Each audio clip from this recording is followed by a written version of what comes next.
And the Lord said to Moses, Enter to Pharaoh. For I have hardened his heart, and that of his servants, so that I may accomplish these my signs in him. And so that you may describe to the ears of your sons and your grandsons how often I opposed the Egyptians and wrought my signs among them, and so that you may know that I am the Lord. Therefore Moses and Aaron entered to Pharaoh, and they said to him, Thus says the Lord God of the Hebrews, How long will you be unwilling to be subject to me? Release my people to sacrifice to me. But if you resist, and you are unwilling to release them, behold, tomorrow I will bring locusts into your borders. And they shall cover the face of the earth, lest any part of it be seen.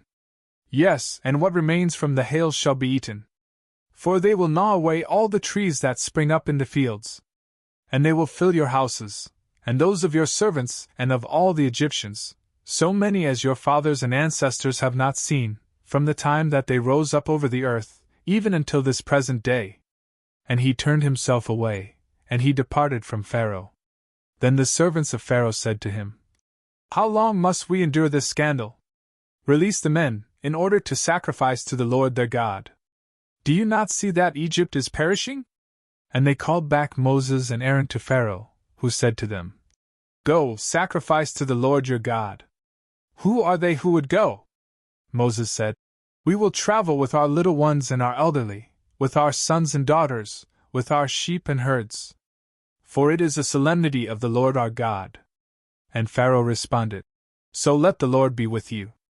But if I were to release you and your little ones, who would doubt that you intend some great wickedness?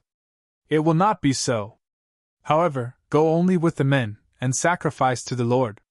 For this, too, is what you yourselves requested.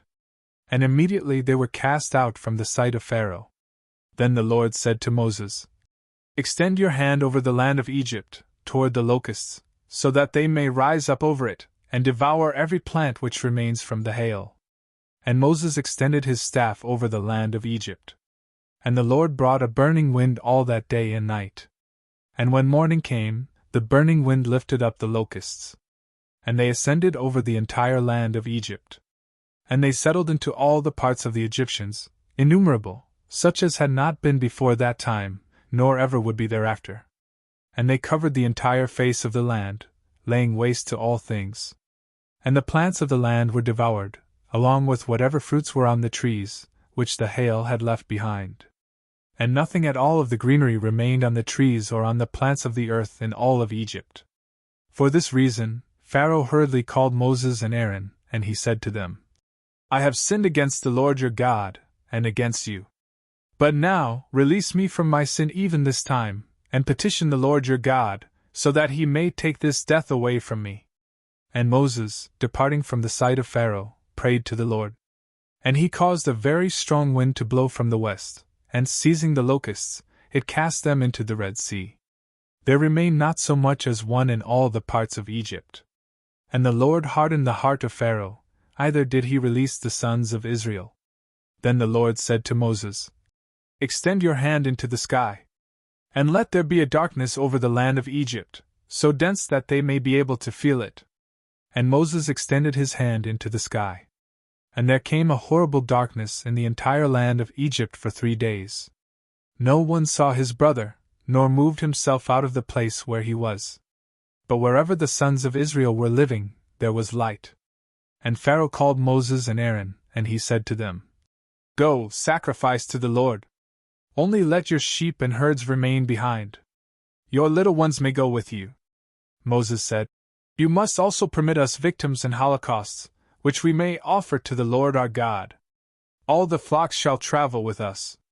Not one hoof of them shall remain behind.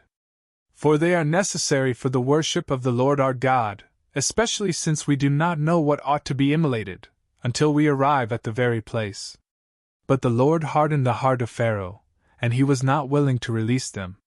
And Pharaoh said to Moses, Withdraw from me, and beware that you no longer see my face. On whatever day you will appear in my sight, you shall die.